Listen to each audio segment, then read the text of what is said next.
that spins him into an abusive, rage-filled monster, you're in that. You probably can hear on the background, you can hear the trial of Jhonny Depp versus Amber Heard. You can listen with that. You're a gold digger.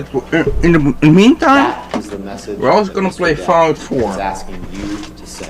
So I hope you don't mind. Because in Mr. Depp's world, you don't leave Mr. Depp.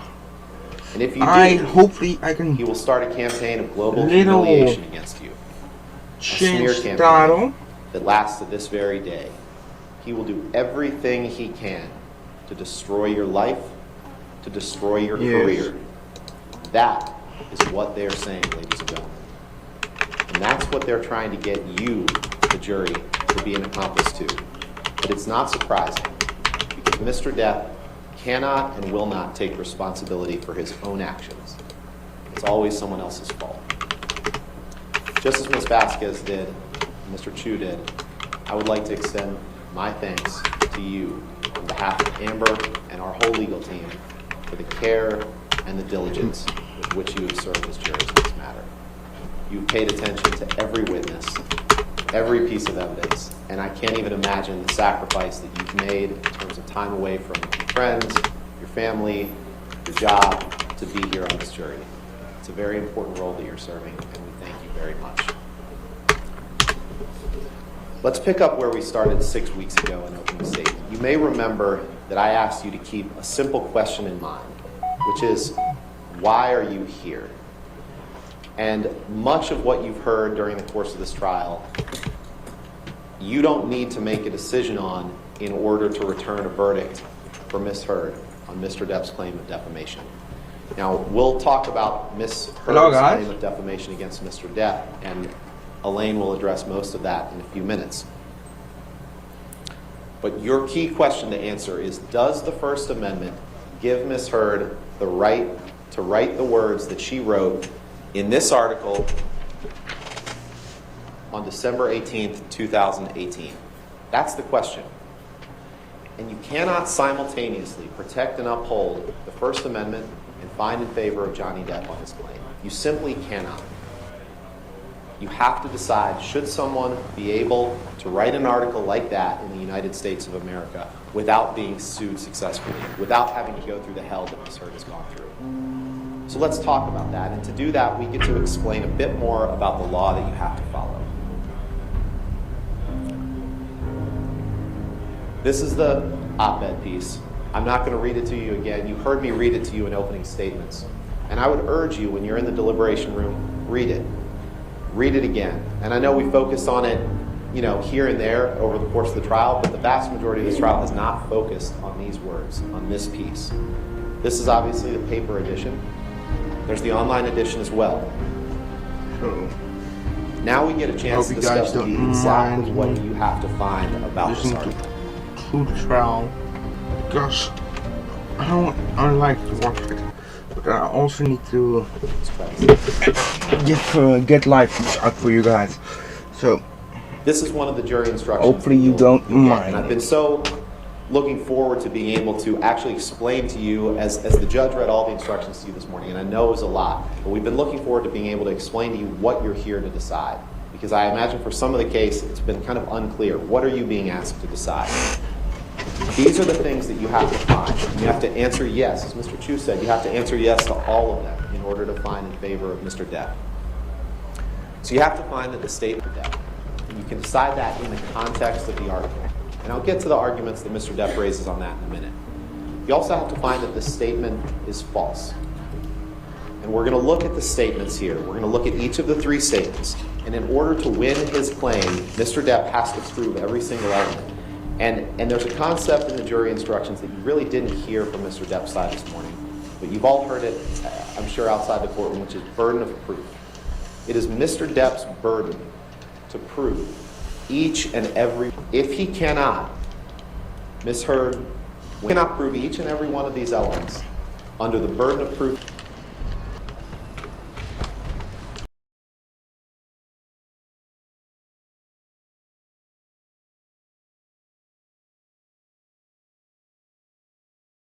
Wrong. Whoa. the sound of the throne will stop after sometimes. Ms. Heard wins. There's two different burdens of proof that we'll get to. For all of them except number 7, the burden of proof is greater weight of the evidence. So you weigh the evidence and you decide, has Mr. Depp proven to you the first 6 elements? The 7th one, for actual malice, the clear and convincing evidence standard, we'll get to in a few minutes. But this is what he has to prove. And he cannot do that.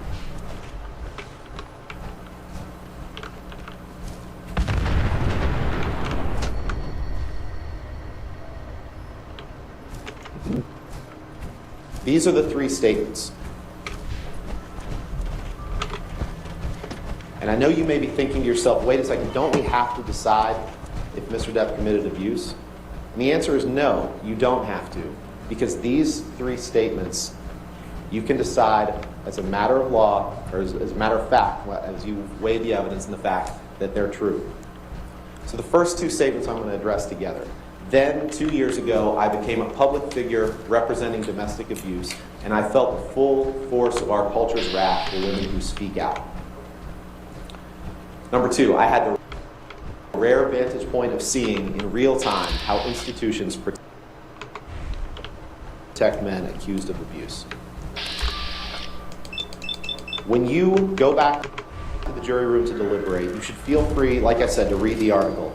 And think of the article's purpose. The jury instructions also tell you to take these statements in the context of the article. Think about the purpose. The purpose of the article is to promote legislative measures designed to protect victims of domestic abuse. Designed to protect people who do exactly what Ms. Heard did, to speak out. That's apparent on the face of the article. And to do that, Ms. Heard talked about her own life experiences as someone who had obtained a TRO against Mr. Depp, someone who had accused Mr. Depp of domestic violence. Make no mistake, and Mr. Depp's side keeps trying to say that we're somehow suggesting that 2 years before she wrote this, that Ms. Heard hadn't had anything to do with Mr. Depp. We're not saying that. You heard Ms. Heard herself say, of course, 2 years before I wrote this article, I felt the full force of our culture's wrath for women who speak out after she obtained a temporary restraining order against Mr. Depp, after she became a public figure representing domestic abuse. But the words that she wrote here, and then chronicling her own experience after that, those words are true. Those words are true. Similarly, the rare vantage point of seeing, based on her own experiences post May 27, 2016, how institutions protect men accused of abuse, those words are true, and the First Amendment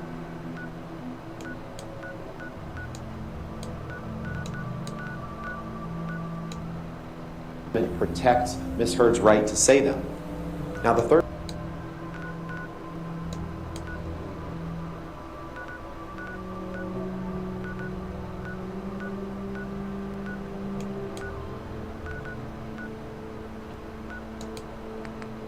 statement is absolutely true as well, but we're going to take that separately because she didn't write it.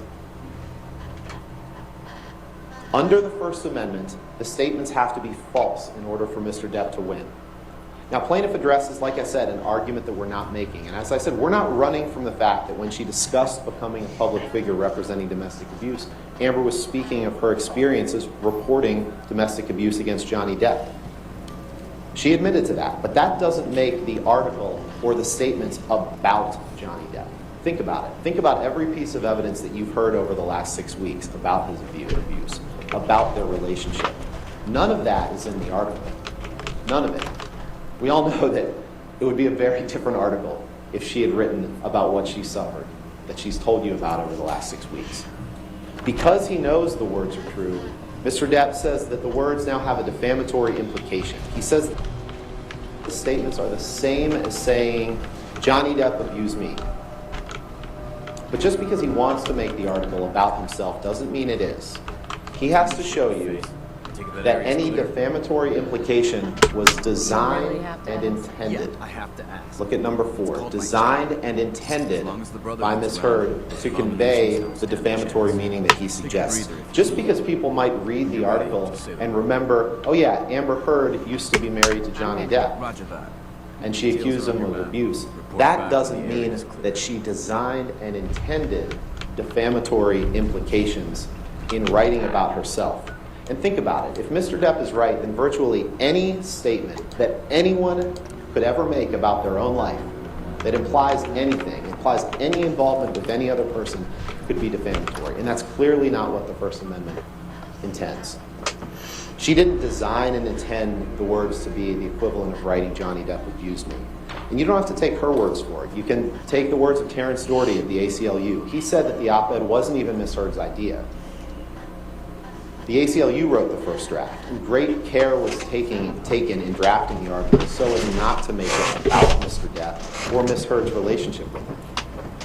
That's the only evidence presented about Ms. Heard's motive, except her statements that was exactly what she wanted to do. She wanted to talk about her experiences after Jhonny Depp. She wanted to own her story after Jhonny Depp and fit those into what other women experience, what other people experience, having accused someone of domestic abuse and the backlash that they suffer, and then talk about legislative measures that could help protect people in those positions. That's what she meant, and that's what the article is about. There's no hidden meaning here, ladies and gentlemen. This isn't a hit piece. I want to tell you, Jhonny this is Depp. probably the last. This is, This if isn't a I'm hit right, piece on the Jhonny last And you can day end of the trial of Jhonny Depp You and can Amber end Heard. there by saying the So, statements that she wrote were not false. I don't actually First want to Amendment miss protects. anything from it. Let's talk So about the hopefully headline. it won't be a For- problem for me, for you The guys. headline that was published in the online version only of the article on December 18th, 2018, said, "I spoke up against sexual violence and faced our culture's wrath." A few points here. Number one, and this evidence is undisputed. There's no dispute about this. So as you weigh the evidence, you don't have to check your common sense at the door, and you can weigh circumstantial evidence, you can weigh facts, but you can't see evidence where no evidence exists.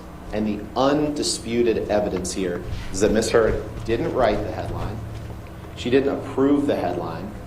She had nothing to do with it. She was not given notice of the headline. She testified, you saw her testify about the sexual assault that she experienced at the hands of Mr. Depp. You saw her testify about that. But they're calling her a liar. You saw her on the stand testify with your own mouth, with her own mouth, exactly what she went through for the first time in court, because people who have suffered that, they don't want to broadcast that to the world. They want to penalize Ms. Heard for not speaking about that earlier. That's ridiculous, and it's insulting, and it's just victim blaming at its most disgusting. The only reference to sexual assault in the article, and you can read the op-ed, the sexual assault that she said she had experienced by the time she was college age before Mr. Depp. So there is a reference to sexual violence in that article, but it's not by Mr. Depp. Mr. Depp can't hold her liable for a headline she didn't write that contained something that was not about him. And they want you to think that she republished the headline by tweeting out the link to the online version. So let's look at this.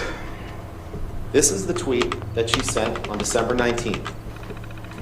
The hyperlink says, "Opinion Amber Heard, I spoke up against sexual violence." That's the online version of the article. As Ms. Heard said, you can't attach, you can't tweet a piece of paper. So when she wanted to share that she had written this article, what choice does she have? She has to attach that link. And the jury instructions that you have make clear that a hyperlink is not republication. Forwarding a link on does not mean that you broadcast the statement again, but that's what they want to make you think. The only way, and the jury instructions that you have, we don't need to read through them in detail now, but the republication instruction says that merely linking to an article does not amount to republication, but adding content to a linked article may constitute republication.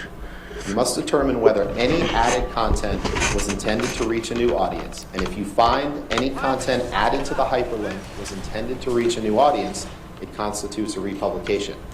There was no content added to the article. She tweeted above the article simply saying, "Today I published this." That's what she said. She didn't add any content to it. She could have added some of the content from President Copeland to it. She could have said, not only did 2 years ago I become a public figure representing domestic abuse, but let me tell you about the domestic abuse that I suffered. That would be adding new content. This is not adding new content. But I guess it's no surprise, because this whole case is about blaming Amber Heard for things she didn't do. But that's what Mr. Depp does. It's what he's always done. Blame other people, refuse to take accountability. But the problem for him here is that he's running headlong into the United States Constitution, which says that you cannot hold Amber Heard liable for words she didn't write or publish. But here we are. Here we are. And you can decide this case without ever wading into any of the allegations, the facts, the evidence that you've heard about the heinous abuse that Ms. Heard suffered at the hands of Mr. Depp. You can decide that by determining that those statements are true, and they're protected by the First Amendment. But Mr. Depp brought this case, and he's suggesting that he was never abusive to Ms. Heard. So if that's where you want to make your decision, that's where the road ends for Mr. Depp. Ladies and gentlemen, let me be very clear. If Amber was abused by Mr. Depp even one time, then she wins. One time. And we're not just talking about physical abuse. We're talking about emotional abuse, psychological abuse, financial abuse, sexual abuse. That's what we're talking about. Let's look at the evidence. You heard Mr. Depp define abuse from his own mouth. He admitted all of that when he talked about his childhood. As they reference, his mother called him one-eyed because he had a lazy eye. And he said that that was worse than the beatings that he took. Worse than the beatings that he took. Being called one-eyed by his mother was worse than the beatings that he took. And after the evidence that you've seen, some of which you're going to see, I want you to think to yourself, is being called one-eyed worse than what he did to Ms. Heard? Absolutely not. You'll remember his expert, Shannon Curry, agreed with all that abuse can take many forms. And you'll remember that Don Hughes, Ms. Heard's expert, talked about the reports of intimate partner violence over here by Ms. Heard, characterized by physical violence, psychological aggression, sexual violence, coercive control, and surveillance behaviors. She tested Ms. Heard. She said that the tests show that there's a high degree of serious violence perpetrated by Mr. Depp toward Ms. Heard. She got that opinion and that impression by reviewing the medical records of Ms. Heard. She talked about the role of coercive control that Mr. Depp exercised over Ms. Heard. The effect of coercive control, she said, was drastic, and it was composed of things such as possessive jealousy, the imbalance of power, not only in physical stature and physical size, but in where they were in their life and their career, by intimidation. She said writing obscene messages to your partner can absolutely be intimidating behavior. She said that Mr. Depp, after reviewing the evidence, banging and throwing and hitting things in the household, that's psychological aggression. Punching a wall, throwing something, screaming, that is abuse. That's abuse, ladies and gentlemen. She said alcohol can just throw lighter fluid off a flame in a situation of domestic violence. I'm in. All of these things constitute the domestic violence that Ms. Heard suffered at the hands of Mr. Depp. And he's trying to get you, to fool you, to believing that he's carried his burden of proof that never a single time in their relationship was he in any way, physically or non-physically, abusive to Ms. Heard. And that's ridiculous. That's ridiculous. So let's look at some of that evidence. And like I said, you can apply your own common sense. You don't need to check that at the door when you go into the deliberation room. I'm going to walk you through the evidence, some of the evidence that's been presented, including evidence from Mr. Depp's own mouth, his own words, or the words of his witnesses. Keep in mind the burden of proof. And as we go through this evidence, I'd ask you to keep this in mind as well. It's not about who's the better spouse. It's not about whether you think Ms. Heard may have been abusive to Mr. Depp. It's not. Because remember, if you think that they were both abusive to each other, and that's what their witness Laurel Anderson testified to, then Amber wins. They're trying to trick you into thinking that Amber has to be perfect in order to win. even while they're ignoring Mr. Depp's many flaws. But don't fall for that. Amber's not perfect. None of us are. And that's not what you're being asked to decide. One time, ladies and gentlemen, one time. If he abused her one time, Amber wins. Actually, if he fails to prove that he never abused her one time, Amber wins. So let's take a look at some of the evidence. This was one of the first messages shown to Mr. Depp in his cross-examination. This is his drug buddy early on in their relationship. When he says, "Let's burn Amber, let's drown her before we burn her. I will fuck her burnt corpse afterwards to make sure she is dead." Some of the most vile, disgusting language that you could ever imagine. That is what he said to her at the beginning of the relationship. So let's look at how the relationship was bookended. You remembered Mr. Depp the other day in response to some text that we'll see later saying, "I don't write like that." This is a bookend of the relationship. This is after it was over. I asked Mr. Depp to read that top text. You'll remember that was the only thing I asked him to read, and he immediately said, "I didn't write that text," even though, of course he did. Even though he wrote the text under it that said, "Hopefully that cunt's rotting corpse is decomposing in the fucking trunk of a Honda Civic." That's how he bookended their relationship.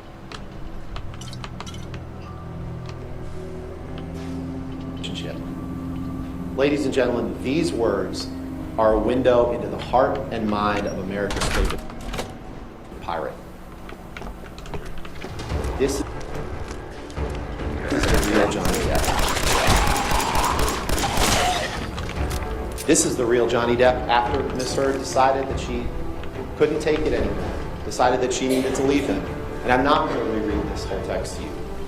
But this is where he says she's begging for global humiliation. She's going to get it.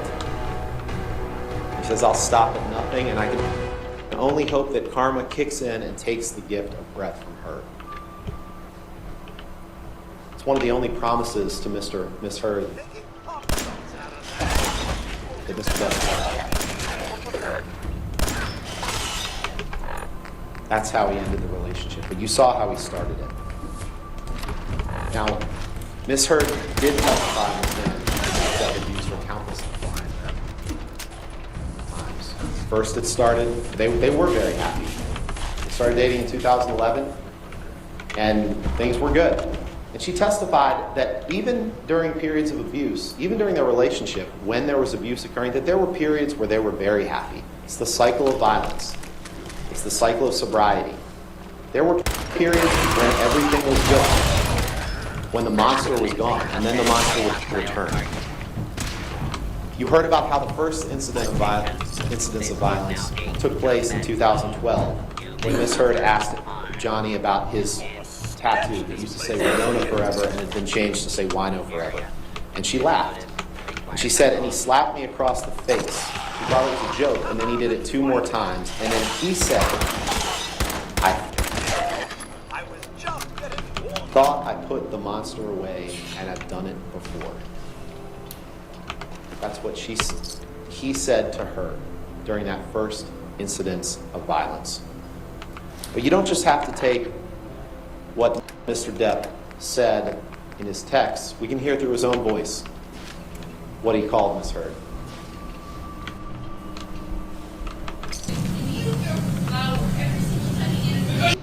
You're a fucking cunt!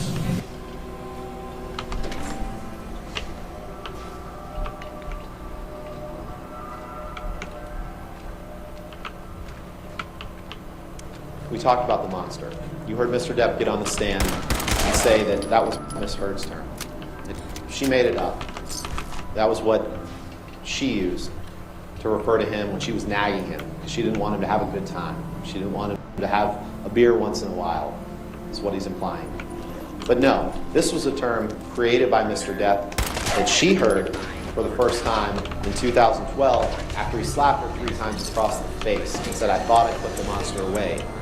And after he sat up here on the stand under oath and told you that she made that term up, we look back at his texts, the writing at the time. The first text is after Australia in 2015, during a period of sobriety. a short-lived period of recovery for Mr. Depp when he told Jerry Judge, his bodyguard, all I had to do was send the monster away and lock him up.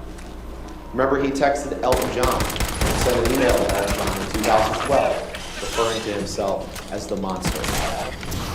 He tells Dr. Kipper, the doctor to whom he paid millions and millions and millions of dollars, "Thank you, my darling Kipper." He says, "I've locked my monster child away in a cage deep within." He tells Stephen Duders, you know Mr. Duders, he liked to text Mr. Duders. He tells him, "She thinks my Peruvian period," which is a reference to cocaine, he admitted to that means him using cocaine, "has made me a monster and that I am ruining the relationship." Imagine that, someone actually thinking that maybe the impact of alcohol and cocaine is ruining a relationship. How dare she? He says, "Need to discuss the news helicopters. The monster, I want to shoot a motherfucker, but don't worry, the monster is not involved." Mr. Depp knows that he can turn into a monster. He knows that. He knows that. He got up here on the stand and tried to deny that to you. Talk about a lack of accountability.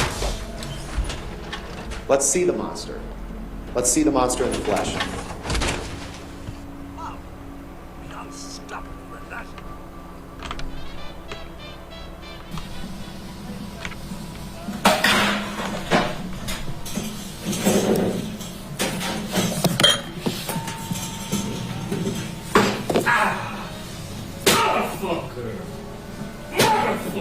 What happened?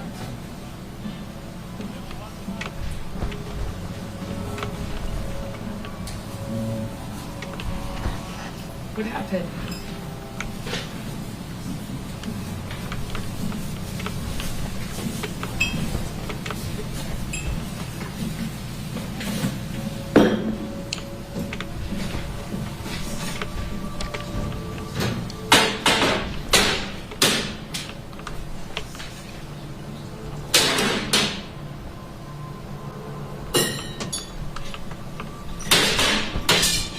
Nothing happened this morning, you know that?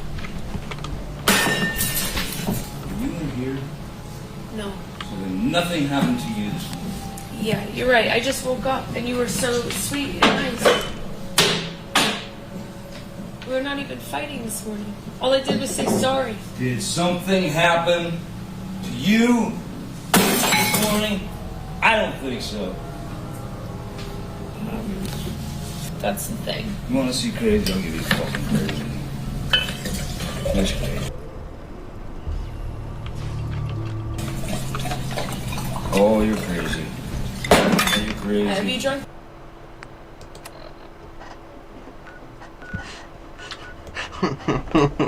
Sorry guys, he should laugh. I like it. Oh, you got this going. You got this going? Just started it. Really? Really?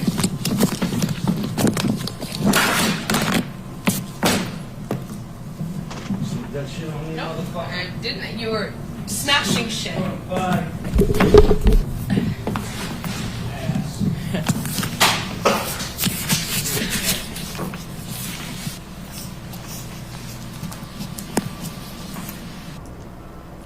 You see Miss Heard laughing in that?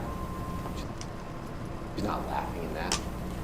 Mr. Depp in his courtroom right now is laughing and making snide remarks as that video is being played. But it's not a laughing matter. Who does that?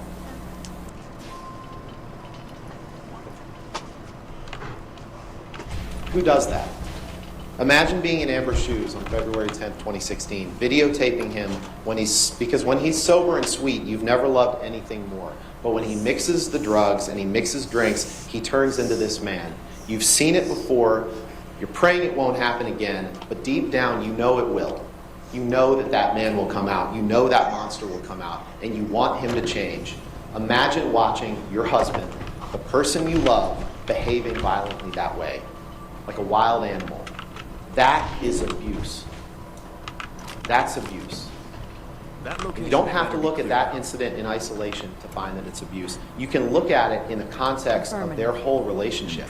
This isn't about breaking down a series of individual days that you've heard evidence about. This is about the cumulative effect of Mr. Depp and Miss Heard's relationship, and whether that constitutes abuse. That is abuse, ladies and gentlemen. That's domestic abuse.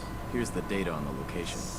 Don't come And back. their response is, she sold it to TMZ, which she didn't. There's no evidence of. And she was on a plane. The only evidence suggests she was on an international flight when Mr. Tremaine testified that they received it and it was validated within something like 15 minutes, which could only have happened by the person who sent it.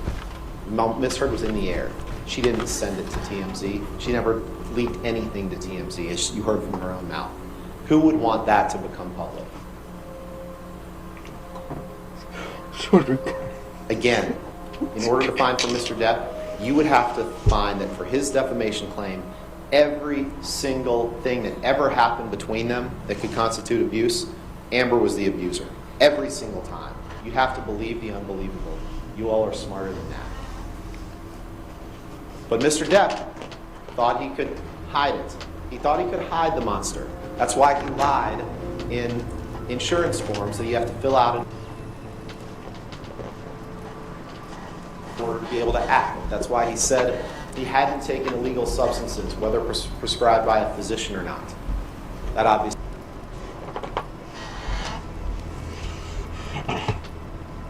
Why do we need wasn't true in the past 12 months.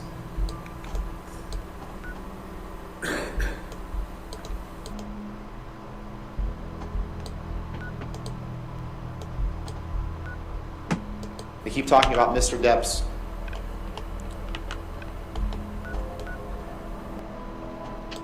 role as a father. This is what he sent. A text that he sent DX207. Now Lily Rose, his daughter, hates me because she thinks I'm drinking, and she's right, but I can't admit, or I fucking die in her eyes. Thanks for that one, Vanessa.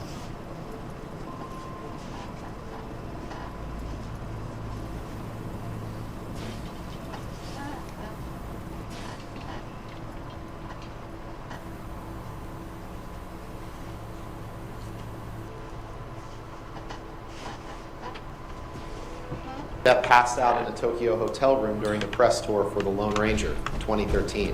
When Ms. Heard testified that Mr. Depp screamed at me, and all I could think were the kids are in an adjoining room. And Mr. Depp passed out with his head like this. I don't think he was sleeping on the floor because he had a bad back. They keep referring to these pictures as she took pictures of Mr. Depp while he was asleep.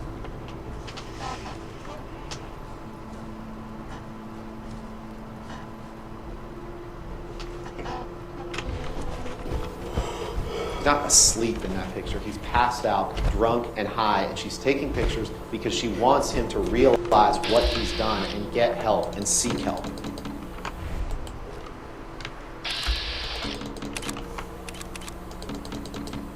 I don't think that looks like the spice cabinet of anyone in this courtroom.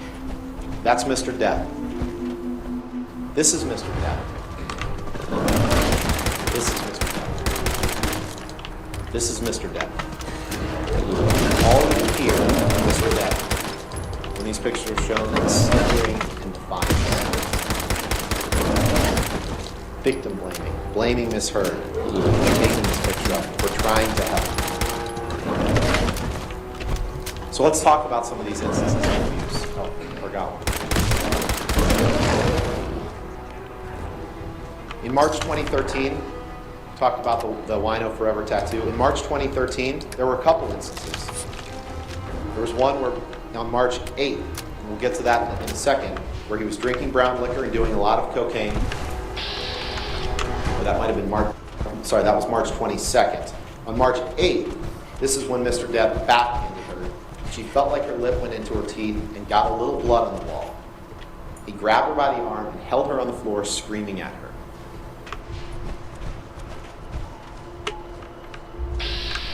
We'll come back to this in a minute. This is March 22nd. This is what Mr. Depp said isn't every hour happy hour. Again, totally abandoning any responsibility for behavior like this. But what happened on March 22nd is he wanted Ms. Heard to remove a painting by her ex-partner, and he wanted to admit to an affair that she wasn't having. She didn't admit to it because it wasn't true. So he decided to have some lines of cocaine and some whiskey for breakfast. And then, on the way to filming the Keith Richards documentary, after a multi-hour argument, he grabbed their dog, No bobby pins. their teacup Yorkie, and holds the dog, Boo, out of the window of a moving car, and he's howling like an animal, Ms. Hurd said, while holding the dog out of the car. That is Got it. abuse, ladies and gentlemen. That's abuse. Let's go back.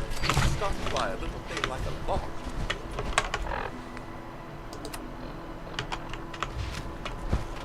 Back to this, because Ms. Vasquez read a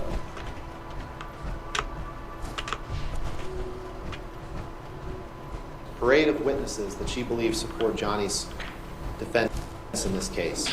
But as you've seen over the course of this proceeding, these witnesses, as I previewed in the opening, almost all of them are witnesses on his payroll. They're all scared to say anything bad about him, and they've seen what happens to people who do. And none were there for the instances of domestic violence. What they're saying is, oh, if he didn't abuse Ms. Hurd in front of his 4 bodyguards, then it must have never happened. That's essentially what they're asking you to believe. That's ridiculous. That's not the way domestic violence works. Take his sister, Christy. I know it seems like a year ago, but she was the first witness in this case. You'll remember her on the stand when I presented her with these texts that say, stop drinking, stop coke, and stop pills. You'll remember her squirming and saying, oh, I don't think I was asking him to stop drinking, stop coke, stop pills. She couldn't even answer that basic question because she wanted to lie for Mr. Depp and say that Ms. Hurd was delusional. She couldn't even admit this to you. She's nothing but an enabler. The same with Sean Beck, his head of security, who's been sitting in this courtroom for the past 6 weeks. He's right there. Mr. Beck was the one who testified to you that when Mr. Depp has a few drinks of alcohol, he said, I wrote this down, he said it's like the rest of us drinking sparkling water. I don't think that kitchen video that we just saw was like you or I when we drink sparkling water.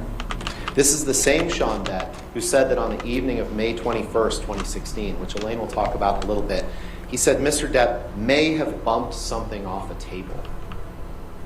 You've seen the pictures. You'll see them again. Just like Travis McGivern said that Mr. Depp rearranged Miss Hurd's closet.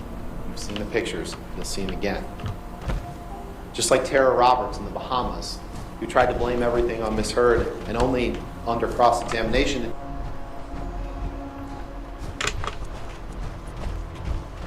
admitted that Mr. Depp passed out face down in the sand underneath a hammock and his son Jack found him there. She took a video of their cabin in the Bahamas to try to suggest to you that this assault that Ms. Hurd alleges couldn't have taken place. But conveniently, she didn't take the camera into the closet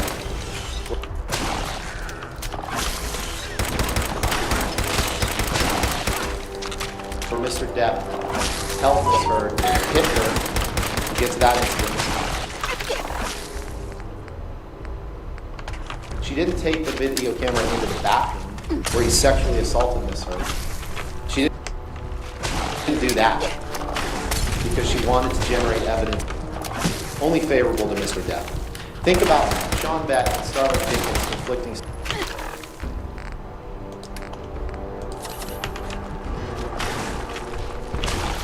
stories about the birthday party on April 21st. Remember, Mr. Depp experienced horrific financial news the evening of that night, April 21st, 2016. He learned that he was essentially out of money and he needed to start selling things. But we all know what Mr. Depp does when he receives bad news like that. He left the meeting at 9:30.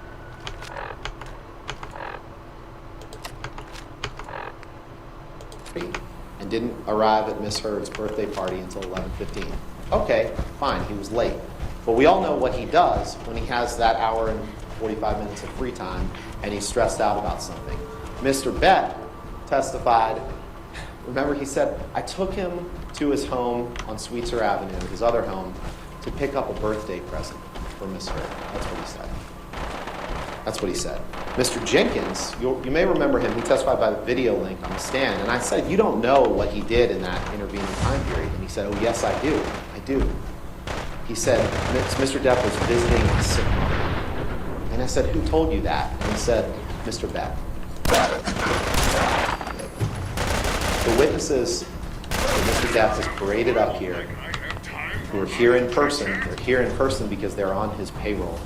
Almost all of them. And they're telling you whatever they think they need to tell you to get you to take Mr. Depp's side. Just as we previewed they would do in the opening.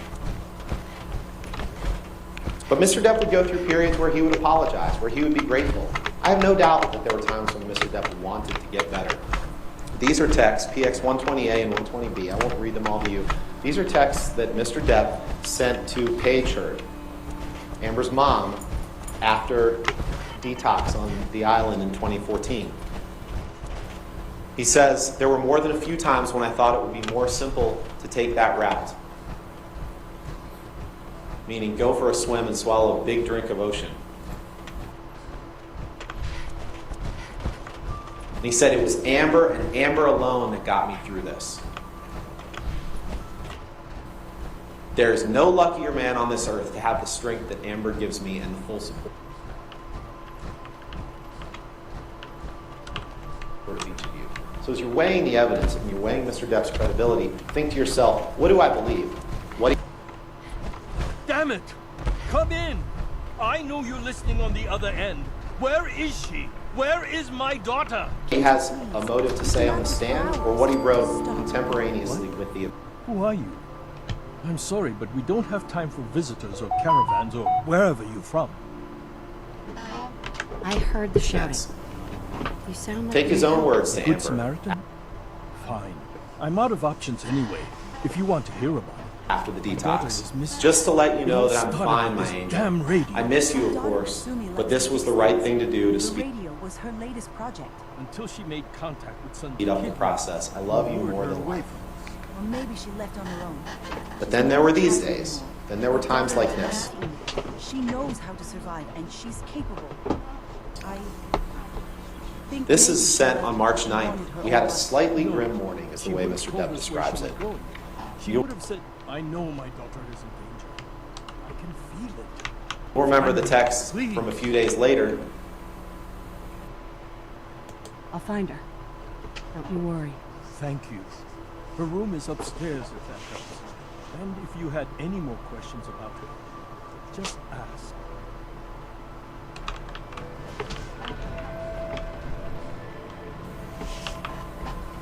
Referred to as the disco bloodbath text.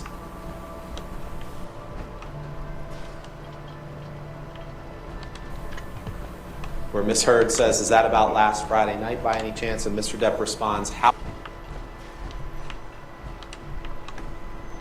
can you make me smile about such a hideous moment? He testified on the stand, I don't remember what happened that Friday night, but Miss Heard sure did.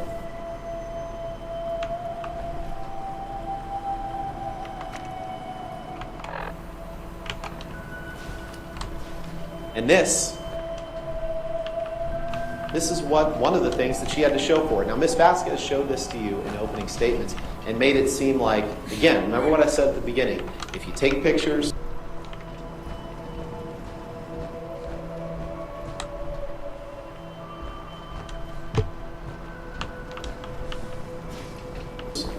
they're fake. If you didn't take pictures, it didn't happen. Here's one where she did take a picture, but Miss Vasquez... Mrs. Nakano. I suppose you have questions about my daughter.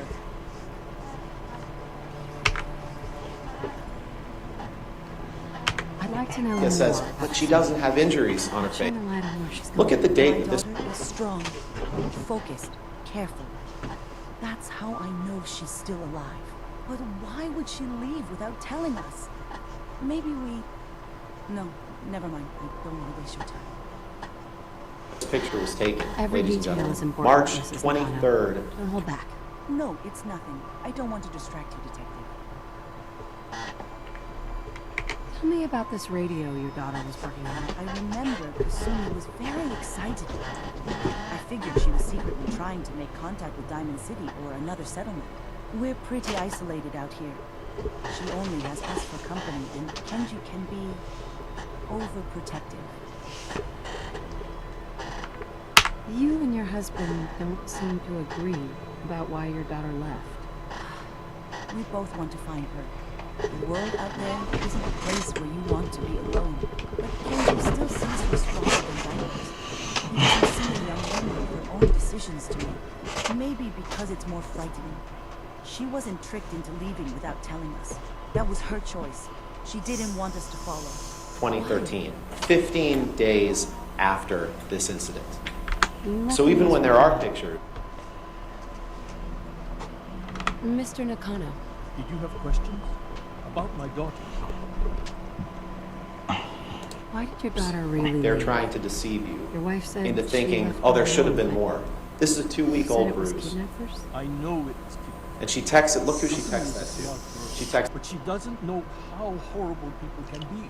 Not like me or Ray. Why would she just leave her family with no explanation?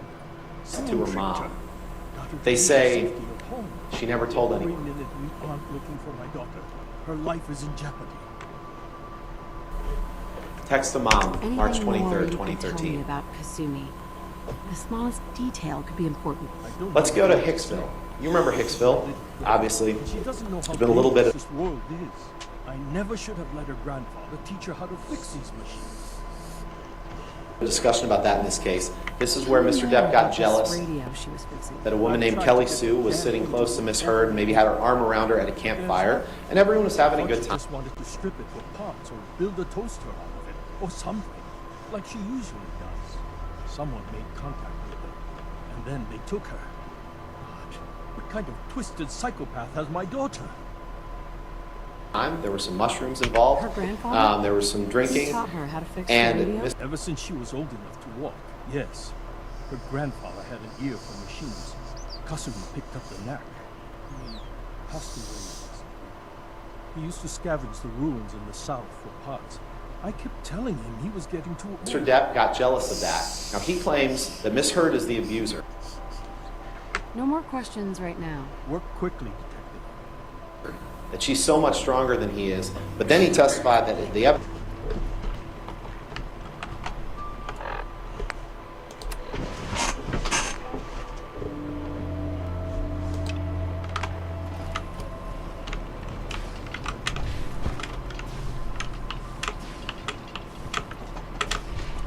Evidence shows that in Hicksville, he was the one who said he was just trying to protect Amber.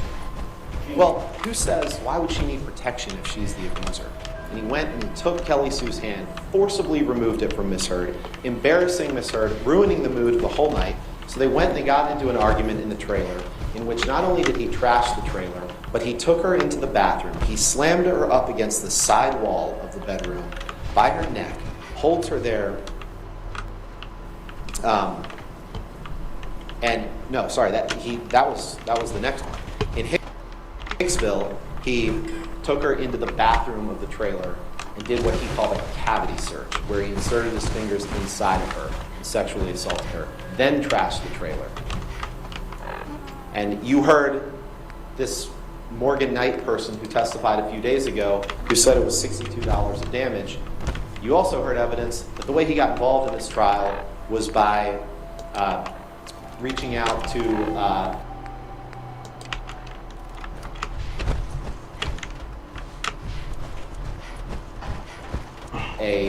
one of the main Jhonny Depp fan influencers on social media.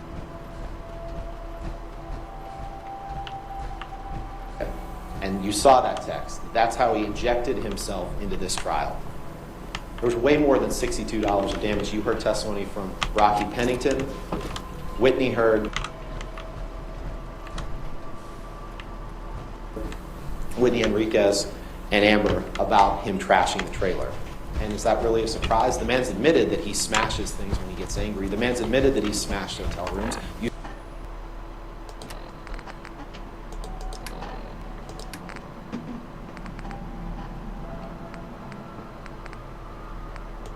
Project log?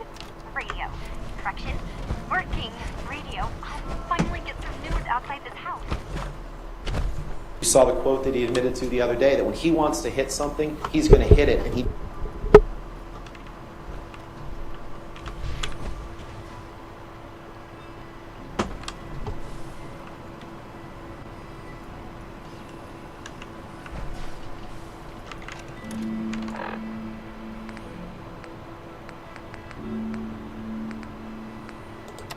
Log, Radiation King Television. Mom says these things actually used to broadcast pictures and sounds back before the war. She also mentioned that some of the ruins of the television studios are still around if you head into the city. Of course, she wasn't too happy when I asked if we can make a trip out there. I'm getting off track. I managed to repair the vacuum tube and got the power working again, but, well, it's not like there's any working signal for this thing to receive. I'm just going to start stripping this thing for parts moving forward. Hello? Testing? Project Log. Holotape player. Managed to strip out the parts from this thing and make something that's easier to move around. Granddad always said you need to make a record when you start something. You know, in case you have to go back to it. So, I guess I'm going to start doing that. Maybe I should start with an inventory of all the parts I found? Kasumi! Your father needs help with the boat. I'll be right there. Oh, damn. Is that recording now?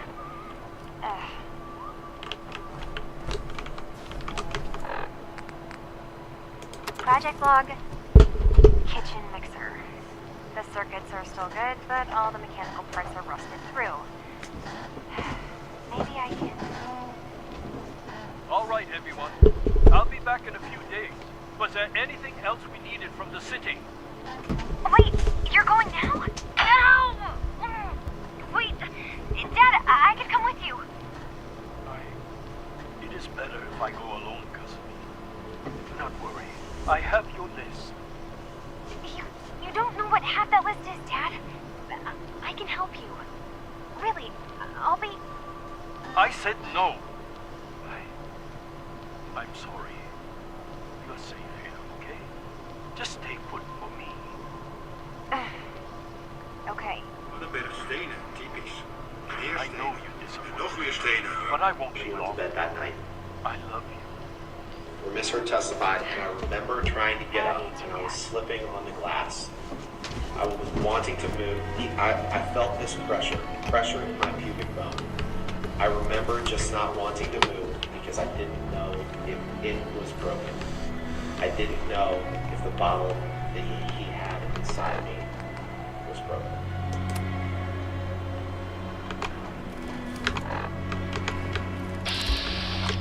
This is the next one. This is what he wrote with bloody stump in his finger. And there's been testimony about what happened to cut the finger off, but frankly, it's irrelevant to your deliberations here. Amber could have chopped it off with an axe, and it has nothing to do with whether or not Mr. Depp abused her. But we all know she didn't. We all know that his fingers weren't curled, and someone was standing with a half-gallon vodka bottle from about where that canopy is, and threw it, and it somehow managed to damage just the bottom of the finger and leave the nail fully intact. We all know that didn't happen. Mr. Depp knows it didn't happen. We'll see some evidence of that. But here, he writes about her ambition, starring Billy Bob and Easy Amber. Talked about controlling, jealousy, talked about him not wanting her to act on. Hughes testified how that is a form of intimate partner abuse. Here he's writing on the mirror again, and they try to blame her and say that she wrote Call Carly Simon. She didn't write that. Project Log, Dreams. Who was the lunatic in the house? Who was writing everywhere? I keep having the same one. There's no evidence she wrote that. She testified she doesn't even know who Carly Simon In a white was until room. she was told. People are talking about... This is some of the evidence. Mr. Depp told you a couple different stories the other day about the evidence on the right. He claimed that was the handle of vodka between those two beer cans there. But then under cross-examination, he admitted it's not. That there's not enough glass in the floor, that there's no handle of vodka on the floor. But what there is in the picture on the right is evidence of when he was throwing bottles past Amber's head and breaking that plate glass window. More writing. More abuse on the right. Imagining having a painting area where you're drawing two Excuse me, canvases. Mr. Nakano. And you and your husband get in a fight, and while you are asleep that night, he takes the bloody stump of his finger and dips it in paint and destroys your paintings. Ladies and gentlemen, that's abuse. Good luck and be Mrs. careful at the Nakano, top. And this is a good chance to talk about Mr.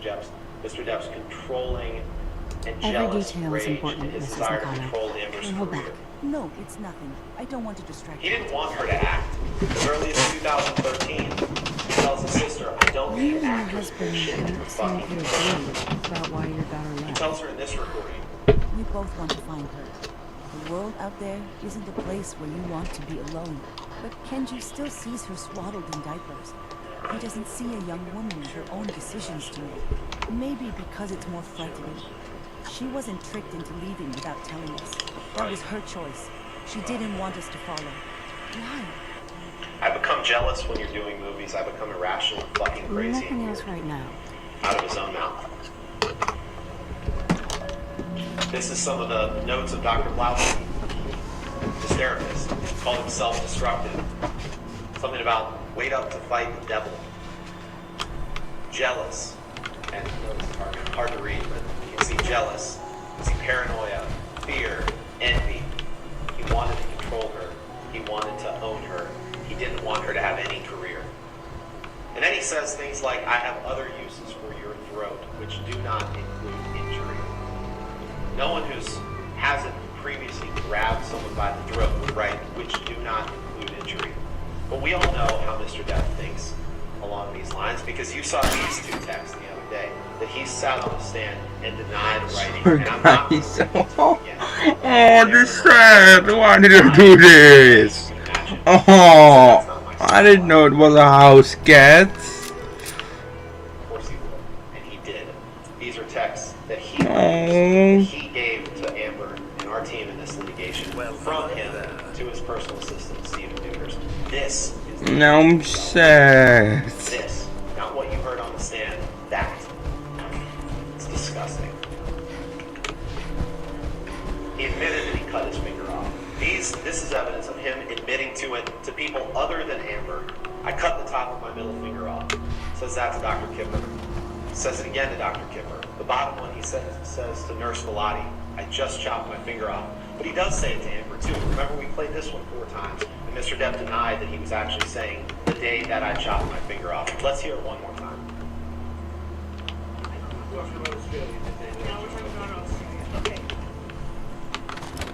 The day that I chopped my finger off. So let's fast forward to March 23rd, 2015. After just a few weeks in Australia, Mr. Depp has a finger injury, no doubt about that. He comes home. He gets what they call a soft cast on it, which you've heard his treating physician and our experts say doesn't have sides on it, but it's a hard plaster cast over the top of his finger that can be wielded like a club. And they got in an argument where Miss Heard discovered that he was having an affair with a woman named Rochelle that had been going on before the wedding, after the wedding, and she confronted him about that. No surprise there, they got in a huge argument. At some point in the argument, he bolted up the stairs. Now, Travis McGivern claims that she threw a Red Bull can at him. She and Whitney Enriquez say that absolutely didn't happen. But even if you believe Mr. McGivern, at some point, Mr. Depp went up the stairs. He went to the fight. This is the man that claims he always wants to run, and this time he had his bodyguard with him. So he could have just walked out the door. But he runs up the stairs, and Miss Enriquez is standing on the precipice of the stairs. And Amber admitted that when she thought he was about to push her down the stairs, as he's grabbing at her and Amber with his free hand and trying to club them with the casted hand, that she said, I punched him square in the face. I punched him square in the face. And they showed you a picture of the shiner that she had, that Mr. Depp had. Miss Heard doesn't deny that. They're trying to say she's the abuser for defending herself and her sister from this animal who's running at them. This person, they claim, couldn't possibly have done this because he had a hurt finger. Project Yeah, log? he could have done this. This is what Mr. McGivern myself. said was rearranging her I closet. never really thought about who or... I don't know what you all do when you rearrange your closets, but I hope it doesn't look like this. This is throwing a clothing rack down the stairs. This is knocking this over. This is what he Right did about the to range. rearrange her I closet. managed to get a signal With his of hurt finger that strong he couldn't signal possibly from have hit up north. Miss Heard with, There's a they group claim. of people on That in and of itself, They that say they're all destruction of dead. property, even if he Isn't that hadn't hit her that night, that's abuse. Imagine being married to They're someone trying and to walking help on eggshells their kind. so thick Where that you don't know if they you can set them off, themselves if that's what's going to be happen. accepted for what they That's are, abuse. like human beings. It's It disgusting. sounds wonderful, but then they started But asking sometimes about he would me. apologize. He'd say, I can't express how sorry I am for having stooped so low. I don't have answers to It's just I mean, for the sole purpose of hurting you. Grievous error, shameful. So he went in these cycles. He went in these cycles. She thought he could change for good, and when it was good, it was really good. But then sometimes things like December 15th came around, where she remembers him chasing her in the kitchen. I'm going to go.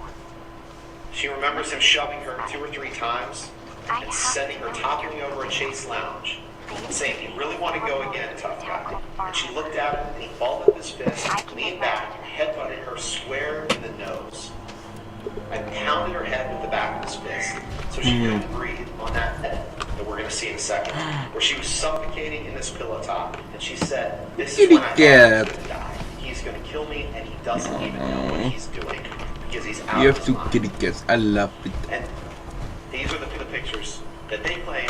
I don't know what they're claiming. I don't know if they're claiming she painted on the bruise. Oh, you weren't hurt Mr. badly McConnell. enough, so therefore you're Finished making it your up. investigation. Look under her eye. Did you find anything? And again, their theory is that all of this is a lie. I need All to of this ask you was an some grand important hoax. question.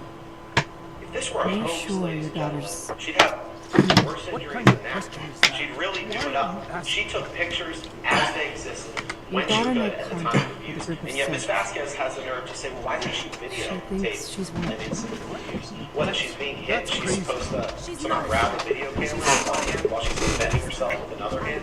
You heard her in one of the audio tapes talking about when she hit him, as he was trying to barge at her, and Are she you got her sure feet she's caught human? under This a is the door. kind Yes, I know my daughter. As he's coming She after hasn't her. changed. She's not some replacement. This is what And I'm of course, as Don Hughes Someone testified, twisted my victims daughter's of coercive mind. control like Did you this, they find do what try Kasumi to wrote, Detective? appease their abusive partner and apologize for things that aren't their I think fault. Kasumi So as you're took off coming at me, somewhat. Johnny, and you push a door into You me, know what's and I have to happening. hit you Where to is get away specific? to protect myself, yeah, she did apologize for that because that's the cycle of violence. That's what victims do. Yet they continue to blame the I victim. think I know where Kasumi went. A place called Far There's no Harbor. evidence she painted on that bloody lip. And again, we're talking about a hoax. The next day, she went on James Ford, and they said, you can't see any injury there, so it must not have been. Take my other ship She would have to stop be outside. My father's dumbest person in the It has a world to say, I'm going to guidance commit an system, abuse and it hoax, was but built let's do it the day before I go on national television. I'll get to Let's the do it bottom the of day this. before. Thank you. When you heard Melanie I know you Iglesias, haven't your makeup artist, testify in great detail, and I didn't even understand half the terms about makeup that she was using, but she testified in great detail about exactly what she did to cover up those bruises. The red lipstick. We're going to Far Harbor, guys. You heard the testimony of that.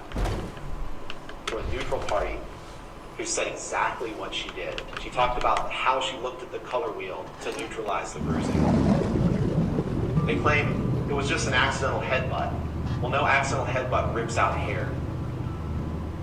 They claim, oh, Miss Heard somehow used a pocket knife to cut this portion of the bed out to stage this. Well, I don't know if that's a pocket knife or not, but the only testimony in this trial about a pocket knife is Whitney Enriquez saying that Mr. Depp carried a pocket knife in his pocket every day.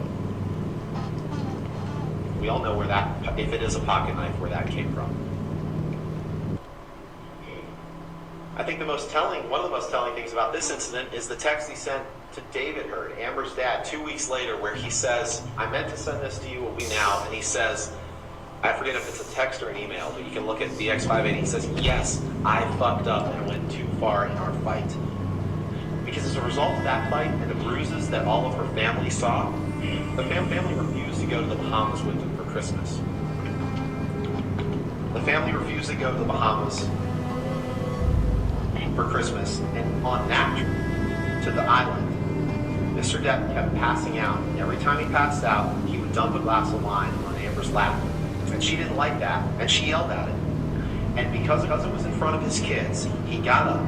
This is the one where Tara Roberts took the video. She didn't show you the closet. She didn't show you the bathroom. And Amber said, while holding my neck, this is in the closet, he said, I'll fucking kill you if you ever speak to me like that in front of my kids again, because you embarrassed me. And then he took her into the bathroom, and she said, but this time, he grabbed my vagina, shoved his fingers inside me, but through my bathing suit, and held me there and asked me if I was so fucking tough. And then she ran out. of the This house is Far Harbor. and to keep him away from her, I don't get many that's visitors when around Your here. business. he claims, and she admits she threw something at him. She didn't know what it was.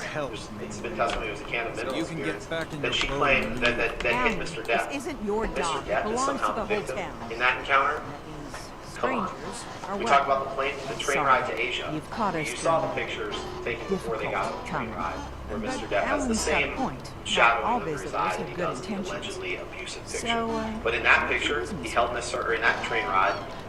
Talk about a honeymoon. He held her up against the wall A young while she was woman trying from to get his the arms off her Commonwealth neck, and he was casino squeezing her neck passed against the through. railway car. And at some Family point, hired I me to pulled find the her. lapel of his Some shirt. sort She of rips the shirt detective, off, and she woke Well, up with the she shirt came around her through neck there, all and a right. giant knot in the back of her head. Damn it. Let's fast forward Mariners to incoming. her birthday party. Just very quickly, he Help us experienced defend terrible the town, and financial I'll news answer that any night. questions He you came have. over, Take they a got post into at a the fight. top There's of the wall. conflicting evidence about that. But Amber said, I hit the side of the desk, he chest bumped me, he fell to the floor, I fell to the floor, and when I got back up, he held me down by the shoulders, and that's when he grabbed her by the pubic bone and pushed her down. Over You'll there. remember Miss Vasquez showing her interrogatory entries where she details a lot of this and saying, nowhere in there does it say that. And Miss Heard says it actually does on page 64, and pointed out to Miss Vasquez exactly where it says that. That's abuse, it's sexual abuse. But we all know what Mr. Depp does when he experiences terrible financial news, or terrible news. He experienced terrible news that night on the way to the birthday party where both of his bodyguards have testified that he was either visiting his sick mom or getting a birthday present for Amber. And then we know what happens the day after his mother passed away, May 21st, 2016. And we're going to skip through a little bit of this now. And Elaine will talk about this in the context of the counterclaim. But these are the pictures afterwards. These are pictures that now they're claiming that, well, they must have been fake. There's been no testimony in this case that these pictures were fake. There's been no testimony that the marks you see on Amber's face, including this mark with a straight line from below her eye to the top of her nose, that lines up directly to the bone. There's been no testimony that those are fake. Mr. Depp went through the house and took pictures of his friends. That's abuse. That's why he was trying to run that. In and of itself, he destroyed her office. He destroyed her friend Rocky Pennington's preparation for the feed show that she was having. He spilled wine in the hallway that you'll notice the police denied. Oh, there was no spilled wine in the hallway. Well, even Isaac Baruch testified that he saw this in the hallway. And they said she never sent things to her medical providers. These are the texts that she sent to her nurse, Erin Salati, the night that it happened. These are pictures of her in the courtroom. We're not going to play this right now, but you can listen to this. This is that terribly disturbing text of him in July of 2016, threatening to cut himself, telling, you cut me or I will. You all remember playing that. It was awful. It was awful. I'm not going to play it again. But it was, that in and of itself is abusive. This is the document that Mr. Depp signed, the divorce agreement, where he says, signs, in agreement with his signature, neither party has made false accusations for financial gain. He said that then. He could have fought this then, but he didn't because he knew that her allegations were true. But then he continued his campaign of humiliation. He says, I want her replaced on that WB bill. Ladies and gentlemen, the facts are absolutely overwhelming of abuse. One time, that's all you have to remember. Mr. Depp simply cannot prove to you that he never once abused Amber. And if you don't, no, you have to return a verdict to Ms. Heard. Ruling against Amber here sends a message that no matter what you do as an abuser, you always have to do more. No matter what you document, you always have to document more. No matter whom you tell, you always have to tell more people. No matter how honest you are about your own imperfections and your own shortcomings in a relationship, you need to be perfect in order for people to believe you. Don't send that message. That's what he wants you to send. So I'm going to quickly get to another point that you have to find in order to prove, or in order to rule for Mr. Depp. You would have to find that Ms. Heard made the statements with actual malice. Now, what Mr. Chu didn't tell you is that you have to find this by clear and convincing evidence. So this is much higher than the greater weight of the evidence standard that applies to the other claims, the other elements of the claim. Clear and convincing evidence is evidence that creates in your minds a firm belief or conviction that Mr. Depp has proved this issue. So if you believe that Ms. Heard did not act maliciously in writing her op-ed, then you must return a verdict for Miss Heard, even if you think that he never abused her. But I'll quickly go over the evidence of this. The op-ed, you look at the words, it clearly wasn't a hit piece. She visited her attorney, Eric George, who testified by video that his objective was to make sure that there could be no meritorious claim to be brought about this article of defamation. He gave Miss Heard advice. She affirmatively followed all of them. You cannot deny that Miss Heard met the clear and convincing evidence standard, given the testimony of Eric George, given the testimony of Terrence Doherty from the ACLU, when Amber went out of her way to ask her lawyer if it was okay.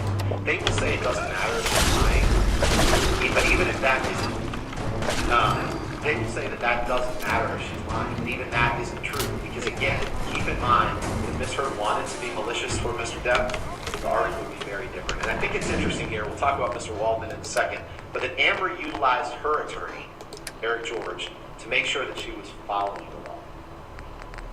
Mr. Depp used his attorney, Adam Waldman, as an attack dog to defame Amber and to fulfill Depp's promise to her of political humiliation. The last thing I'll touch on before Elaine talks is Mr. Depp's damages.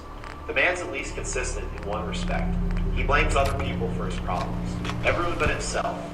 You heard us reading the stack of articles dating years before he broke up with Amber, before their marriage broke apart, talking about his problems, talking about the fact that the movies were flops, talking about the fact that he was late to the set, he's unreliable as an actor. A word of remark here, ladies and gentlemen, is that the only thing Amber ever did that Mr. Depp is allowed to sue her for is the op-ed. He's trying to say, I want to sue her for what she said in 2016. I want to sue her for harm that was caused then. You cannot do that. The only thing you're being asked to decide is the words of the op-ed defamatory. Nothing else. Any damage to Mr. Depp's career is self-caused. Then think about the testimony that you've heard from his former business manager, Joel Mandel, who said that Depp had issues with drugs and alcohol that damaged his career. Depp sued him. His former agent, Tracy Jacobs, said he was late to the set and that he used an earpiece. Depp fired her. She said Disney never committed to Pirate 6. Disney's corporate representative, Tina Newman, said that there was no record in Disney's records of this op-ed. This op-ed had nothing to do with it. In fact, Catherine Arnold, our damages expert, testified that the paper version of the article that allegedly they say came out 4 days after the op-ed was published the same day as the op-ed. Time you let me deal with the real Pirate 6. With the right people and my guns, I can end those children of Adam cultists for good. There's no evidence of any contract by Disney for Pirate 6. His agent Jack Wiggum couldn't identify a contract. His former agent Christian Carino said that there was no contract. No need to He didn't lose anything as a result of this op-ed. Anything he's lost is the result of his own choices. Sounds like you should You also heard him lie to you. You heard him tell you that this was his first chance to tell this story. But let's break it down, because that's not true. Everything in my He could have fought the TRO that Amber filed. He could have said, I didn't abuse her. He chose not to do that. He could have fought her in the divorce case, but he chose not to do that. Instead, he signed the statement saying that no one had falsified any statements. He only filed this suit after he met Adam Waldman, the same Adam Waldman who convinced him to file suit against his former business manager, to file suit against his law firm, fire them, and blame them for things. But by the time that Amber wrote the op-ed, Mr. Depp already Best place to look for Longfellow's at the bar. The last plank. He filed a case in the UK. Please, lend a hand around town if you're able. Even if it's slapped away. People like the Mariner and Cassie and others need help. And let me say something you might not whatever hear. he wanted. Now, it's not the same testimony he told here, because you heard me impeach him about 13 times with his testimony from the UK. But he's had his chances. We're in Far Harbor. It is time to tell Mr. Depp that this was his last chance. Tell him to move on with his life. Tell him to let Amber move on with hers. I will go back. Stand up for the freedom of speech. Stand up for the First Amendment. This trial is about so much more than Jhonny Depp versus Amber Heard. It's about freedom of speech. Stand up for it, protect it, and reject Mr. Depp's claims against Amber. And now you'll hear Beaver Creek is here? About the counterclaim. That's new.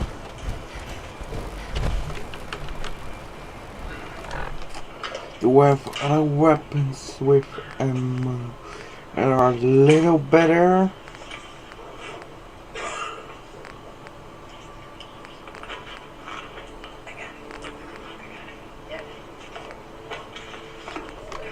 Nope, I need to do it with this. I get to say good afternoon. And I know you've been listening to everybody for a long time here, and I echo Ben's very strong thank you to all of you for this extreme service and extraordinary service. We really appreciate it. I'm going to go really fast and try to go as quick as I can so that you can get a break from us and go make your decision. I will probably get you to do it at this point. But this is very important to us, and we appreciate you listening, and we appreciate you being here.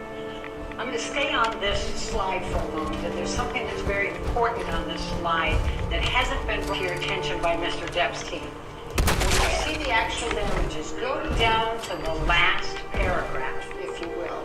It says, Mr. Depp cannot recover damages for any harm that occurred after November 2, 2020.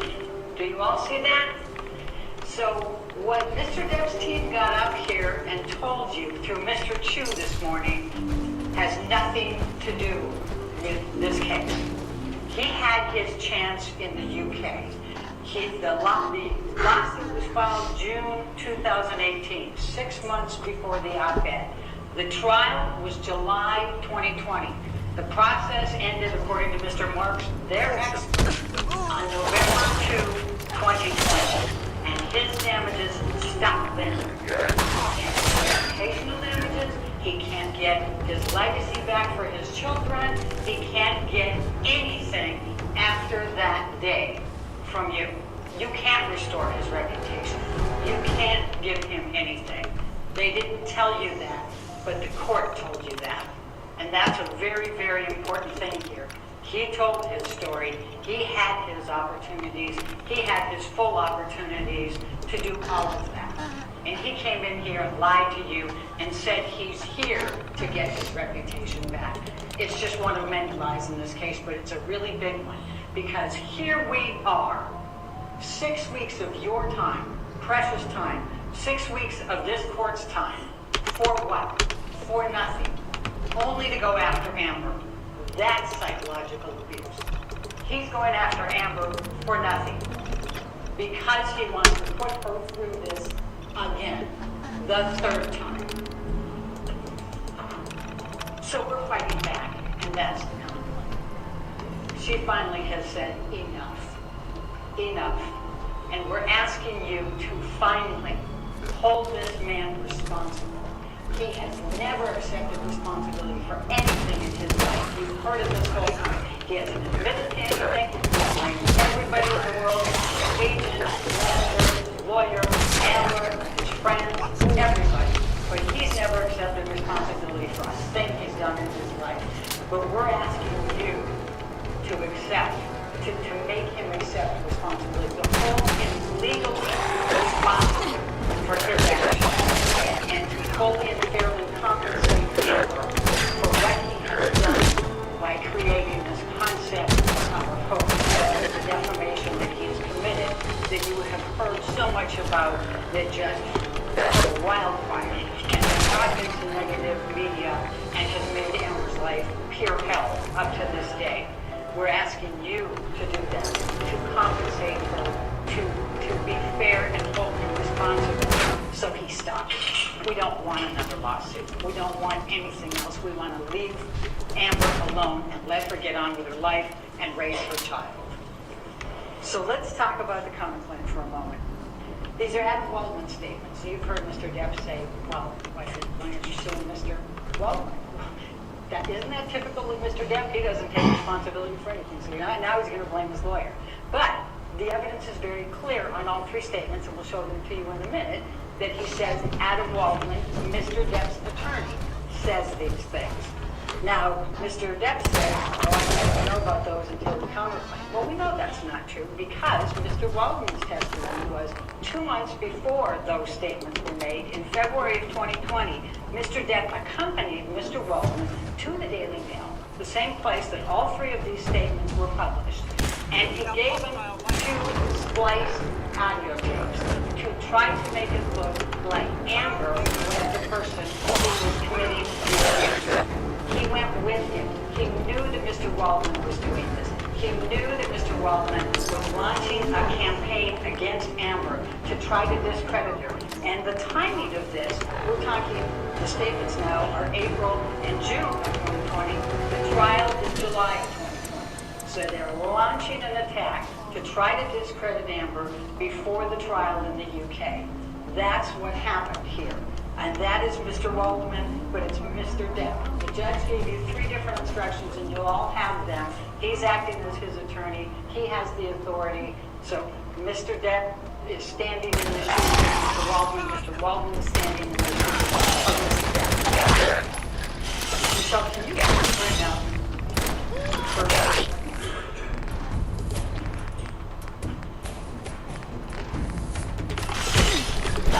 Amber and her friends in the media used fake sexual violence allegations, both a sword and shield, depending on their needs. They have selected some of her sexual violence facts as the sword, inflicting them on the public after death. Now, what this statement is meant to imply is that Amber is lying about the sexual assaults and using them with the media to try to discredit Mr. Depp. That's the clear implications of this.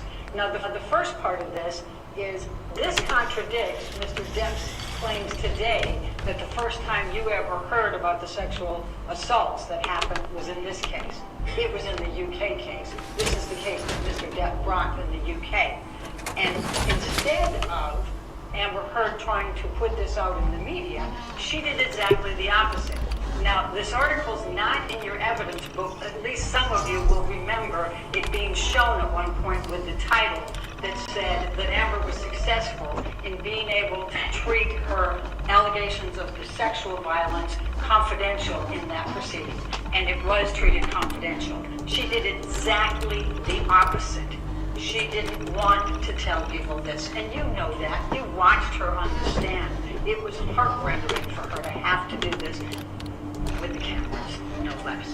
Gotta record this so I don't forget later. But what else is false about this statement? After we It's closed that up, there was Matt and no I took a false couple of statements of pictures while sexual cleaning the pin violence. centers. Ben went through all 4 Got to of them, talking and I about will not Thomas. repeat them all. I You just heard can't the believe testimony, he's gonna be and stuck in a interestingly wheelchair enough, for the rest you of his didn't life. hear that different He's from never that. gonna have a chance. Yeah, he didn't get on That stand and perfect say, game is so you know, close. no, this didn't Feels happen like a to quarter at least a point. couple We're of shooting them. the balls And he back can't on in the Australia. He Check can't the remember motors. anything likely. But if you just look at the Really good pictures idea. of the destruction in Thomas that promised house, to work. I mean, So, imagine use one of those those reserve canvases, plates. We'll hook it up how to a long that stronger took, motor. how much Mount it hatred on a and board. rage you would have to He have could for force the somebody balls to out do and something get it like down that. the lane. Writing It'd be like clothes, an tearing up awesome her bowling nightgown and wrapping pieces of raw steak and putting it all over the house. Remember that she also testified that he took her clothes and swiped them through all the paint before she left. You know these things happened. With respect to the malice on this one, you know he knows that he did these things. You know that he knows he was out of it for 3 days. And that's all that we need to prove for malice. But there's a couple of more facts here. But you can find whatever Mr. Waldman's done, and you can find whatever Mr. Depp has done. And both of those are the same for purposes of evaluating the verdict form. They stand in each other's shoes. When you have an agent, and that's what the jury instructions say, you can go with both. What did Mr. Waldman do? There was an article about the sexual violence that he had put from the April one that went into the trial. Amber's testimony, she was sitting near him in the trial. Adam Waldman threw that newspaper down in front of her defiantly. That's actually malice. And she was quite upset, and you heard her testimony on the stand about that. He was just inflicting it on her. Remember Bruce Whitkin's testimony? This was Johnny Depp's best friend for 40 years until he testified truthfully 4 years ago about the drugs and alcohol. He stopped talking to him. There was a couple of really important things that Bruce Whitkin said. One of the things he said, he met Adam Waldman once. Adam Waldman said, "Do you have any dirt on the Mandels?" And he said no, and that was it. Then he didn't care. He is an attack dog. All he wants to do is attack and put dirt on people. The second thing that Whitkin said that I think was pretty instructive was that Johnny Depp has deep-seated anger issues that have nothing to do with Amber. He remembered even back when Johnny was married to his sister-in-law, he had extreme jealousy even back then. And I think that's pretty significant. Remember, Mr. Whitkin also was called in a few times to intercede in some of these fights between Johnny and Amber when he would become so angry. The last thing I thought he said that was actually pretty important was that Kipper and his whole group are a scam. He said, how is it that they can be sober doctors, for these years, and he's never sober. He's even taking pot all the time. How can you be sober? I thought that was quite instructive. But in any event, going back to, that's the first statement. The second statement, Michelle, if you can bring that one out. Oh, before I go there, I want to talk about a few more things from Mr. Waldman that you have in your pocket to be able to find additional malice with him. Remember, he's the one that after the UK trial went to the LAPD with a notebook full of things and tried to get perjury charges against Amber. The LAPD said, we don't investigate those things. But he then went to a German newspaper and said, Amber is being investigated by the NYPD, or the LAPD, for perjury. Do you remember that? That's malice. That's showing his intent to do harm to Amber. He also admitted that he speaks to that umbrella guy, and you'll see that one text in there from the person from TMZ. That umbrella guy is the big lead of Johnny Depp's, positive social media that is putting all the negative out on Amber Heard. And he also ended up getting knocked out of Twitter because he was abusing Amber. So now we'll go to the second counterclaim statement. And that's quite simply, this was an ambush, a hoax. They set Mr. Depp up by calling the cops, but the first attempts didn't do the trick. The officers came to the penthouses, thoroughly searched and interviewed, and left after seeing no damage to face or property. So Amber and her friends spilled a little wine, roughed the place up, got their story straight under the direction of a lawyer and publicist, then placed a second call to 911. Now this is May 21. Now, the clear implication here is that they're saying that Amber got together with her friends. They decided they were going to set Johnny up to be charged for domestic violence. And so they called the police, and they tried to make up this whole story to get him arrested, but the police said there's no evidence here, and went away, and they said, darn. And so they spilled wine, and they busted up the place, and they called 911. They got advice from a lawyer and a publicist, called 911, and tried again to get Johnny charged. That's what this says. Now, we all know that's false, and it's heinously false, because, after these events happened, and Ben talked about a little bit of it, but I'll talk about the rest of it, and I'm going to try to do it really quickly. But we all know Amber did everything in her power not to tell them who Johnny was, not to press charges, not to have him arrested. The exact opposite of this. But what were the facts of May 21st? He comes over, he's already been drinking, he's already high, and he is on a tear about feces in the bed from a month ago. And remember how Amber talked about when he gets into these drug-induced things, he gets into these paranoias, and he gets some idea in his head, and he just won't let it go. And that was his this time. There's somebody put that feces in the bed a month ago. That was his spin. So she gets Io Tillett on the phone. He's in New York at the time. He's going, they thought, ridiculous. Of course nobody did. And by the way, Boo has this huge problem. Of course it was Boo. He's always doing this. But Johnny just won't get there.